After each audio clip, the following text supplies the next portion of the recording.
एक नंबर सवाल है आपका, राष्ट्रवाद क्या है। बोर्ड मॉडल क्वेश्चन है, एग्जाम में ये सवाल बार बार पूछा है, एग्जाम में पूछ सकता है, आपको इसे याद कर लेना है। राष्ट्रवाद क्या है। राष्ट्रवाद एक ऐसी भावना है जो किसी विशेष भौगोलिक, सांस्कृतिक एवं सामाजिक परिवेश में रहने वाले लोगों में एकता की एक वाहक बनाती है, उसे ही राष्ट्रवाद कहते हैं। अगला सवाल लिखते हैं, 2 नंबर सवाल है, समाजवाद क्या है। ये भी बोर्ड मॉडल क्वेश्चन है, एग्जाम में सवाल बार बार पूछा है, इसे भी आपको याद कर लेना है। समाजवाद क्या है। समाजवाद एक ऐसी विचारधारा है जिसमें आधुनिक काल में समाज को जीवन जीने का नया दिशा दिया जाता है, उसे ही समाजवाद कहा जाता है। अगला सवाल देखते हैं, 3 नंबर सवाल है, साम्यवाद किसे कहते हैं। यह भी बोर्ड मॉडल क्वेश्चन है, एग्जाम में पूछ सकता है। साम्यवाद किसे कहते हैं। साम्यवाद एक ऐसी विचारधारा है जो मजदूरों को पूंजीपति वर्गों के द्वारा शोषण होने से बचाता है। साम्यवाद एक ऐसी विचारधारा है जो मजदूरों को पूंजीपति वर्गों के द्वारा शोषण होने से बचाता है, उसे ही साम्यवाद कहते हैं।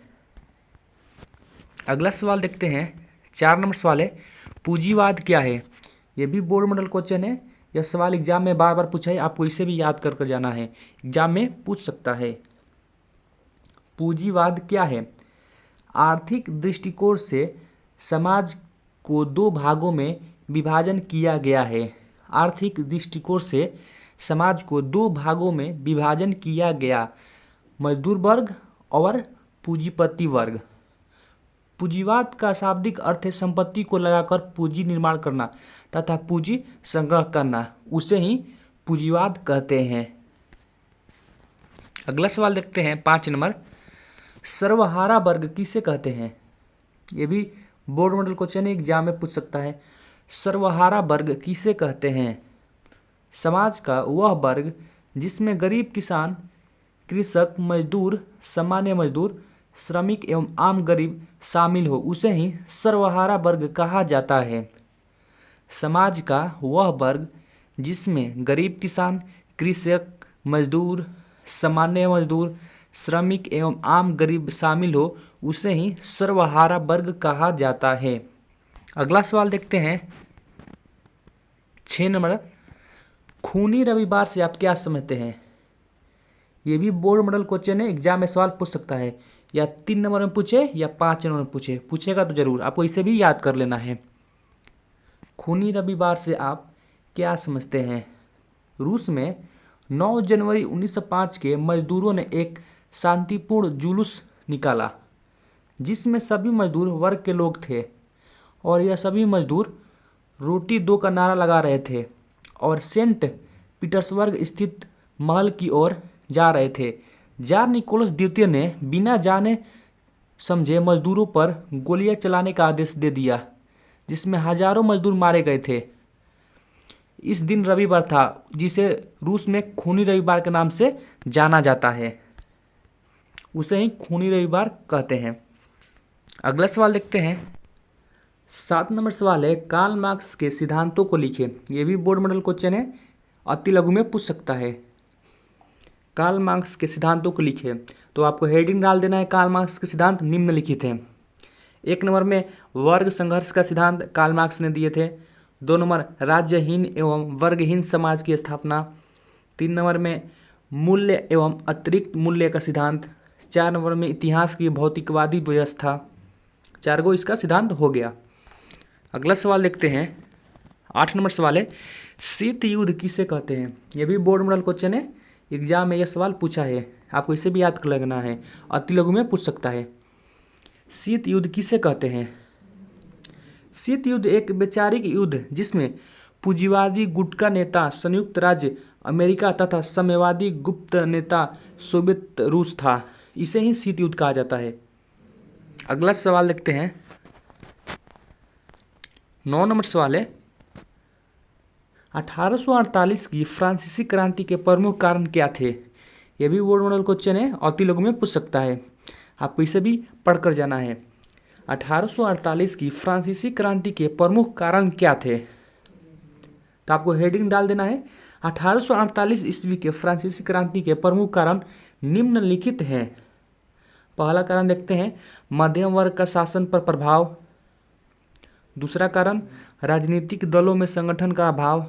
तीसरा कारण, समाजवाद का प्रसार। और चौथा कारण, लुई फिलिप की असफलता। 4 कारण हो गए 1848 की फ्रांसीसी क्रांति के प्रमुख कारण। अगला सवाल देखते हैं, 10 नंबर सवाल है, भारत में राष्ट्रवाद के उदय में 4 प्रमुख कारणों के लिखे। भारत में राष्ट्रवाद के उदय में 4 प्रमुख कारणों को लिखे। तो आपको हेडिंग डाल देना है कि भारत के राष्ट्रवाद के उदय में 4 प्रमुख कारण इस प्रकार हैं। पहला कारण देखते हैं, राजनीतिक कारण। दूसरा कारण है आर्थिक कारण। तीसरा कारण है सामाजिक कारण और चौथा कारण है धार्मिक कारण।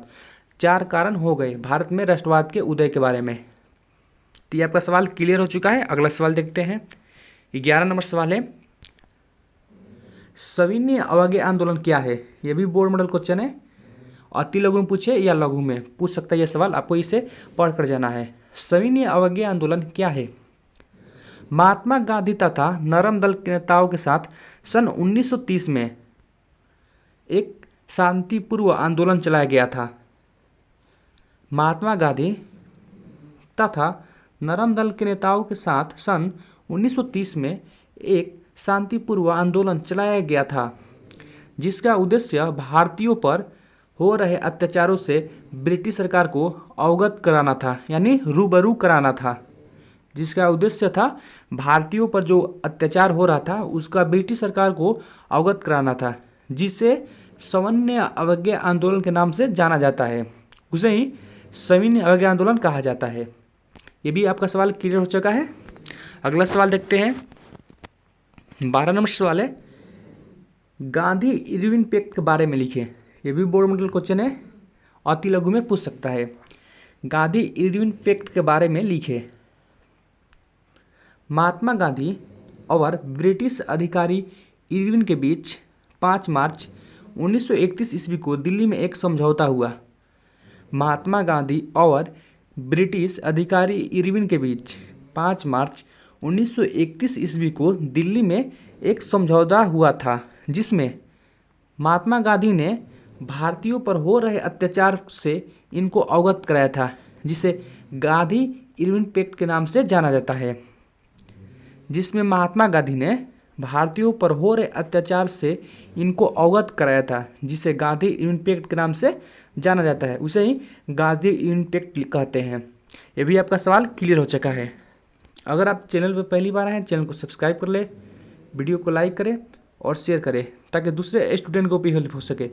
मिलते हैं एक और नए वीडियो के साथ, तब तक के लिए जय हिंद, वंदे मातरम।